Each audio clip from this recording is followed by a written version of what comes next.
Chris, we'll start to get some of those new quotes, some new thoughts from the coaches and players, or at least one coach, Shane Beamer, next week, SEC Media Days. Frankly, let's call it what it is, man. 90% of SEC Media Days is stuff that people who read or watch Gamecock Central content have already heard in the spring. Frankly, you're going to have national guys. You're going to have regional guys get in there, and they're going to ask about the hot seat. They're going to ask about the O-line. They're going to ask about Kendall Briles. A good portion of it will be stuff you already know. The key to SEC Media Day is to figure out what you can kind of glean through all that and find those little tidbits that are noteworthy in terms of what is new this summer, what are the details from a localized standpoint. And Chris, I always tell people, you will get the most information as a Gamecock fan if you dial into the little local media scrum that Beamer will do while in Tampa. If you find the video of that, the transcript of that, the stories from that, that is where your new information is going to come if you're a Gamecock fan. Yeah, because it gets a little bit more granular. You know, you made a great point during the takeover hour that we did with Tyler earlier today, Wes, and that was, you know, people, and this is not a knock on anybody, but a national, regional person, they're probably not coming in there asking about the battle for center. They probably can't name the center, who's in the mix for center. We couldn't do that here in our roles at Gamecock Central for a bunch of other schools, so it's to be expected. But those local media gaggles, those scrums, you know, you tend to get some questions that are a little bit more relevant, a little bit more deeper dive into some of the more specific storylines that, frankly, people that cover this program on a daily basis, they're just a little bit more clued in and tuned into that. And so the fans that pay very close attention, which are our listeners here on the show, our members at Gamecock Central, they want to go a little deeper, and we'll get that. Wes, one thing I am interested in is, you know, obviously Shane Beamer is going to be asked about injuries, probably on that local and national level. Don't know if he'll give it in his opening statement or he'll kind of field those as the questions come from the audience. But we know that he'll be asked about and talk about, I'm sure, Jacarius Peak, Dylan Stewart. Are there any other, you know, not to minimize an injury for anyone, are there any other smaller injury notes or recovery notes that he passes along, even if it's in one of those local media settings where you go, okay, that's interesting.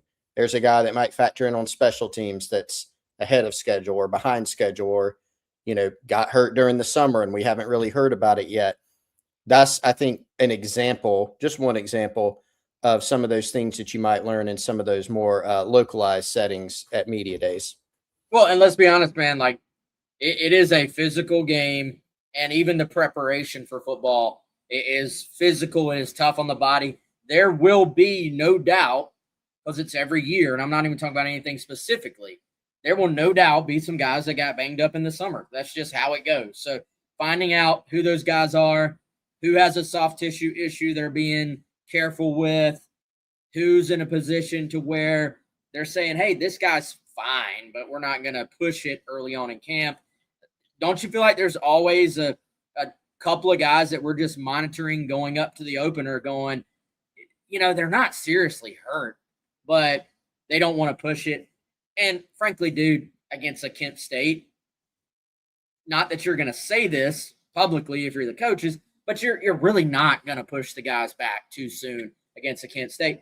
Maybe against a Miami in an alternate reality where South Carolina is still playing the last year's college football playoff runner-up, maybe there's a little bit more push to try to get somebody back on the field. So that would be something to keep an eye on as always. I tell you, man, I'll be very curious to see, do we get some little tidbits about guys who kind of just have caught the attention of the staff this summer? Maybe that we didn't hear that name as much in the spring, or maybe it's even a continuation like, hey, Matt Fuller had a great spring. He springboarded that into a great summer. Who are the guys? Maybe we get little tidbits here and there. The things that I read into a little bit is not even necessary. Like, if a media person asks about a player, typically the coach is not going to be like, oh, yeah, he's been terrible this offseason. Doesn't have a chance. I, Yeah. I read more into guys that get brought up unasked, right? Like when Beamer went on Jimmy Francis's podcast on 1801, and Jimmy was like, tell me about somebody people aren't talking about enough. Beamer says, well, I'll try to actually give you someone, not dodge the question. He says, Brady Hunt. That tells me, okay, Brady Hunt has been doing everything that was asked of him this offseason, and the staff is pretty just content, comfortable with where he is as a player and where his kind of work ethic is right now. So, is there a guy maybe we haven't talked about in the spring that gets brought up? It'd be a good sign. It'd be a great sign if it was just somebody random, that we're not even counting on. Like, what if he's like, yeah, the light bulb has come on, so to speak, for Jalewis Solomon. You know what I'm saying? Like a guy that we're just not talking about this spring. That would be noteworthy to me. Michael Ray says, how are Noah Clark and Jazavian Currents developing? Yes, absolutely. Your freshmen, those guys. Julian Walker, of course, one that we heard quite a bit about this spring. Cassie Barnes, someone we heard a good bit about this spring. What is the buzz on those guys? Sometimes, Chris, frankly, you exit these things and you feel like, we didn't really get a lot of meat on that bone. Other times you exit it and you're like, it maybe didn't feel like that, but if you were paying attention, you did get a couple little tidbits. Yeah, and I think one thing to keep in mind is just in terms of new faces, there weren't a lot, frankly, from the time spring ball ended until right now, kind of midway through the summer between spring ball and preseason. There's just not a lot of new guys. You added a few guys from the recruiting class, a handful of players from the freshman group that didn't enroll. But for the most part, your newcomers, when you count the transfer class, when you count the high school class, there's one JUCO transfer in there along the offensive line and Ashton Mazzone. You don't have a lot of new guys where it's just, hey, give us your first opinion. So is he asked about some of those new guys? Darius Gray is an example, right? Darius Gray has already picked up some buzz. I think some of that's just carried over from what South Carolina thought about him during the recruiting process. He hasn't taken a practice snap in a structured practice because he didn't go through spring ball, right? But is the vibe on him still, hey, he's probably going to have a chance to come in and compete and maybe even play some as a true freshman? You brought up Jalewis Solomon. One of the things that Beamer outlined, I think, going into the spring and coming out was, hey, we got to find some more depth at the corner position. We all know, unless something drastically changes, your top two guys there are Judge Collier and Bakari Swain. They both played a good bit here at South Carolina. The staff wants them to take that next step to be the guys. There are some options behind them. Solomon's one. Cassie Barnes is a true freshman is one. DeMarcus Leach, who doesn't get talked about nearly as much based on him coming in and playing a brand new position and getting on the field in game one as a true freshman. They've got some guys there, but does he feel a little bit better after spring and through the summer about cornerback depth? Because that's one of the spots he's outlined. What is he saying about offensive line depth? One of the things that we have heard, pretty consistently is once you get past the first, I don't know what, 6 guys, 7, 8, there's some questions there. And that's kind of typical, Wes, in 2026 portal era. It's hard for any coach to stand up there with a straight face and say, we feel like we're 12 deep on the O-line. Like most people aren't going to feel that way, if anyone. But is there anything that's transpired since the end of spring, that makes Shane Beamer feel a little bit better, the same, or worse about the depth up front on the offensive line? Just some smaller storylines that are still going to be said small, but they're going to be very, very important to how this season ends up playing out for South Carolina.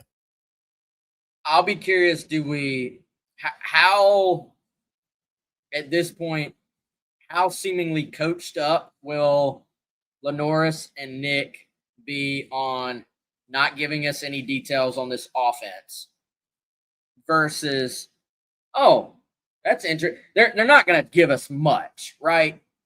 But do they give us enough for us to overreact on? You know what I mean? Like, do they give us enough to chew on? Like, that's a little interesting tidbit.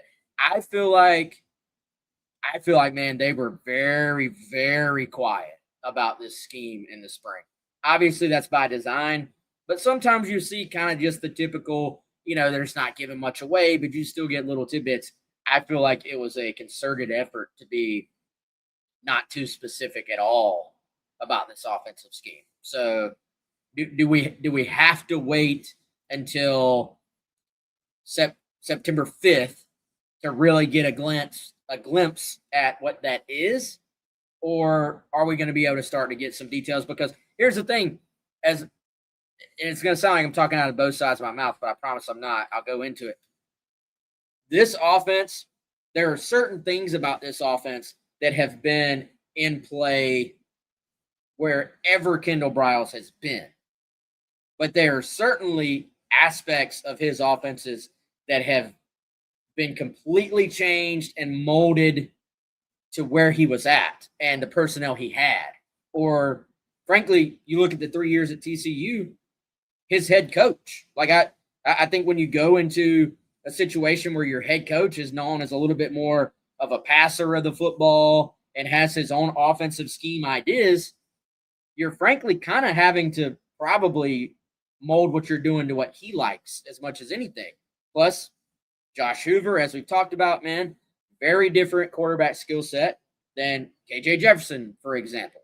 So you can go back to, when Kendall Briles was with his dad at Baylor, the various different skill sets of quarterbacks that they had in a row. And this was when they were like one of the only teams doing kind of I guess people call it the wide choice now, where you're just spreading everybody sideline to sideline and then ripping them apart.